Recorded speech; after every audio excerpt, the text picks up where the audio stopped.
Welcome to How to Avoid a Mr. H with me, Deandra. If you if you heard the prior podcast, The Other Brother, the theme is totally matched. I talked about my Uncle Martin and how similar we were in having these fathers that didn't respect us. But what I was curious about his journey, he unfortunately passed, was he was always there for a dad that was never there for him. He always showed up, he visited him, he took care of him when he was sick, things that his father never did for him, whether he was a child or an adult.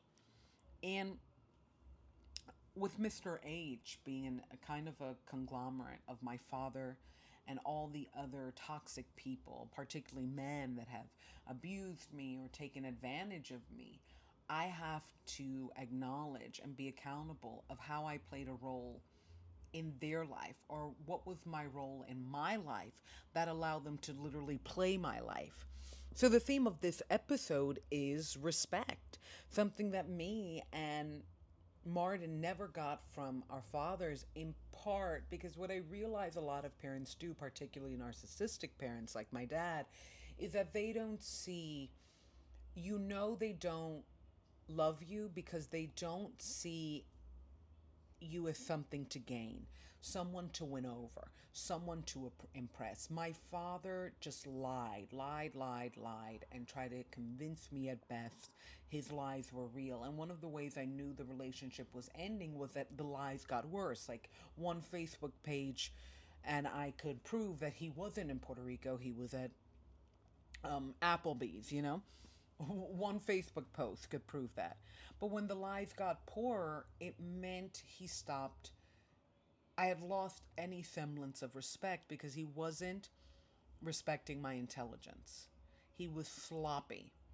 And if you see the episode with Uncle Martin, aka the other brother, you see, his dad leaves him outside in the balcony sleeping, and I went to go see telenovelas at his dad's house because his dad loved telenovelas, and I did too. It's my addiction. What can I say?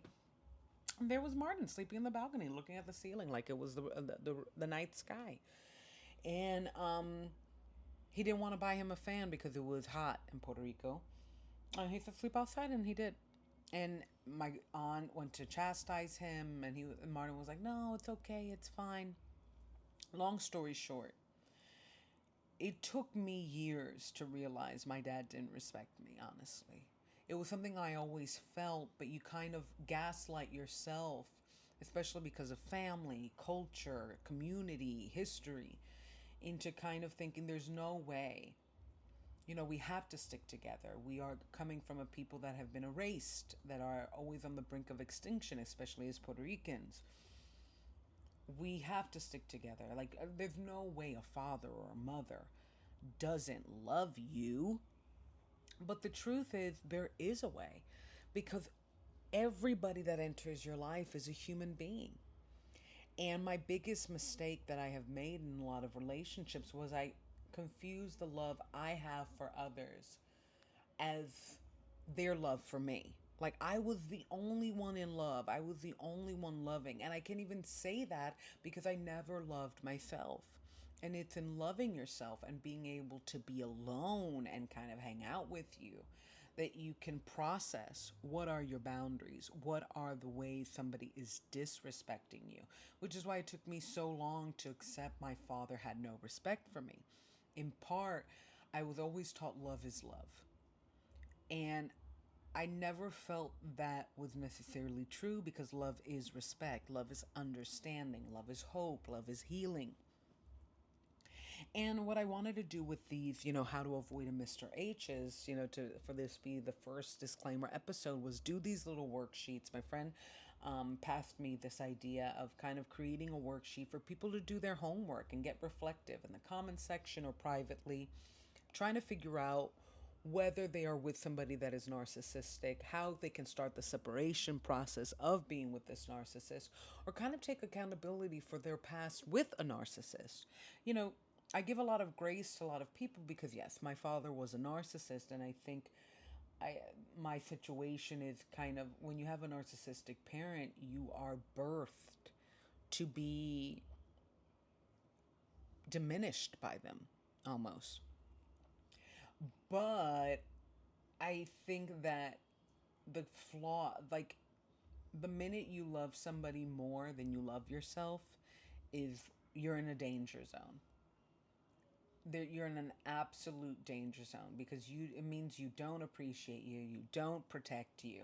And the problem with having a narcissistic parent is that you're kind of trained to believe you don't need to protect you.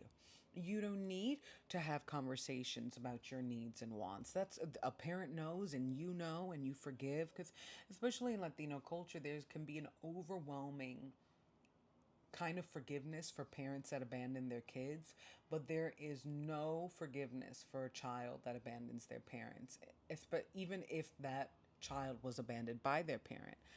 Because I was more pressured and judged for leaving my abusive father. And Martin was the example, kind of you know, he always comes, he always calls, this kind of reach out to the person that hangs up on you. And it's a proof that you're a good person. But no, no, no.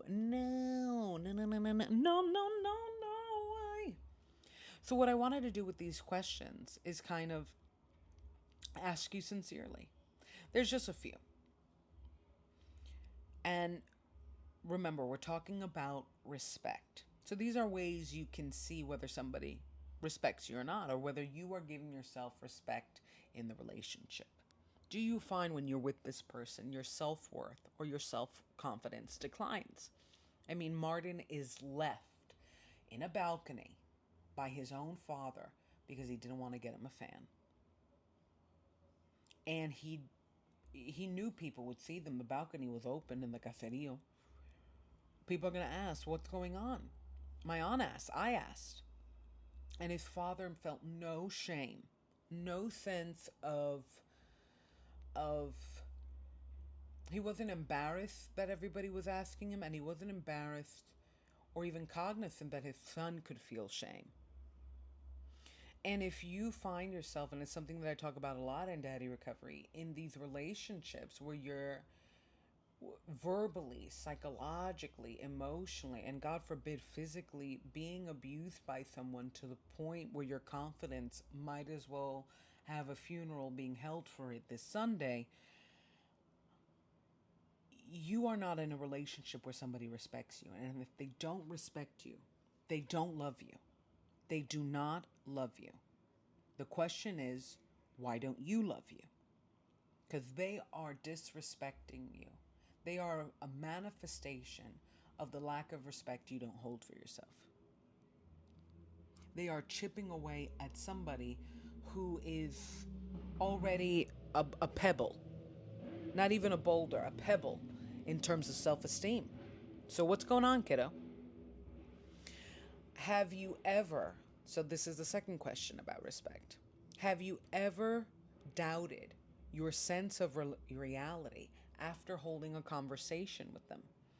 Because the thing about that happened with, and I didn't put this in the story, was, and we're just focusing on the balcony event because truthfully there were many events.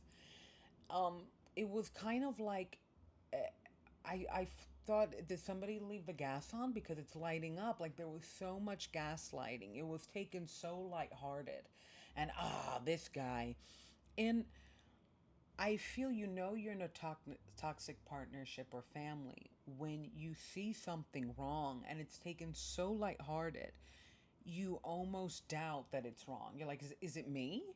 Am I? Am I the drama? And often I felt with conversations with my father was a pathological liar, so everything was lie, lie, lie, lie, lie.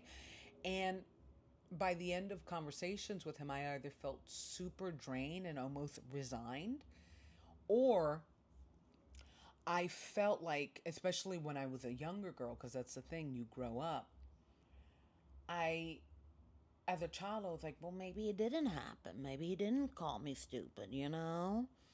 And what I was so curious about Martin was he never left his father's side. I did. I was very similar to one of my father's uncles that I said, I'm not doing the toxic roller coaster, I'm out. but it doesn't necessarily mean you heal. Which kind of brings me to my third question on respect. Do you feel you know somebody respects you when they give you space? They give you the emotional, psychological, physical, and mental space you need to express your feelings, good or bad. And I never had that with my dad. Any good news, any bad news, any good feelings, any bad feelings, they just went out the window. Oh, you feel too much. Oh, you're sensitive. Oh, you don't see yourself. And I was a part of his narrative, but his relationship with me was to make sure I never even had a story for myself, to myself. I don't even know how to explain it. It was like I was a character in his life, a guest star in his sitcom. But he made sure that once I was not in an episode, I was off the lot. I couldn't film anymore. And I felt like with my uncle, Martin, and what he triggered in this personal fear was what why he triggered a personal fear of mine was that he was always checking in on everybody and trying to get, see everybody and being a participant in people's lives that didn't invite him to participate. And it's why I've cut off people. Like, I just don't want to tolerate anybody who doesn't want me in their sitcom for more than a guest star role. Like, I want to be the consistent friend. I want to be the Samantha of Sex in the City, not the Sharon who shows up and has a few funny scenes. Or was it Susan Sharon was the name? She went viral. So those are just a few questions that you will find in the questionnaire. And it includes some activities that you can think about. But really mull that over. I think it's important if you don't feel your feelings and your space are respected, which kind of leads me to another question that I didn't ask, which is somebody respects you if you never feel it's this weird dichotomy of they abandon you, but they don't leave you alone. And it's something that I mentioned in the episode. My father was always gossiping about me, and so was Martin's dad. And they kind of treated us like we were just these absolute idiots, that somehow, like, we were the dumbest people to be mean. And I guess dumb people are mean, but I don't know. It's this weird, because whenever they talked about our intelligence, you would think that we, instead of using a hammer to put a nail on the wall, we were using our heads. Like, we weren't even like dumb. We were too dumb to have feelings and thoughts. Yet when it was convenient for them and their new storyline about us, we were rage maniacs and we were plotting and we were good with our words and cunning and switching it up. And I feel like if somebody gossips about you, no matter who they are, even your parent, they just don't respect you. And it's been hard for me to accept this, but I just don't feel someone can love you, truly love you, if they don't respect you. And I am willing to cede in this argument by saying if they do love me and they don't respect me, then I just don't respect how they love. That will be my settlement then. If they do love me and they don't respect me, then I don't respect how they love. I don't like it. It's not for me. I'm not putting 2 cents in that piggy bank. And what I'm trying to say with having a gossiping parent that doesn't respect you is that they don't leave you alone in terms of acting like watching you to as if you're a constant a mistake maker. But they abandon you when life actually gets hard, when you do need a friend, when you do need healing, when you do need aid. And I saw my father show up for people, even strangers, just to get them to like him and believe he was a good guy. And that's how I knew he didn't love me. He didn't care if I thought he was good. He actually felt better that I knew he was evil, because it gave him the narrative to never pay child support. And poor Martin, I think his dad was very similar in that sense because of how he talked about him. And Martin was everything that was good.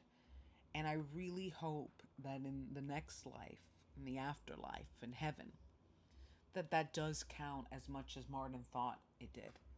That being good to others is more valuable and gets you some sort of reward in the next life, even if those others weren't good to you, and even if you weren't as good to yourself because of those others. Who knows? But check out the worksheet, and you know I love ya. It's attached. It's on daddyrecovery.com.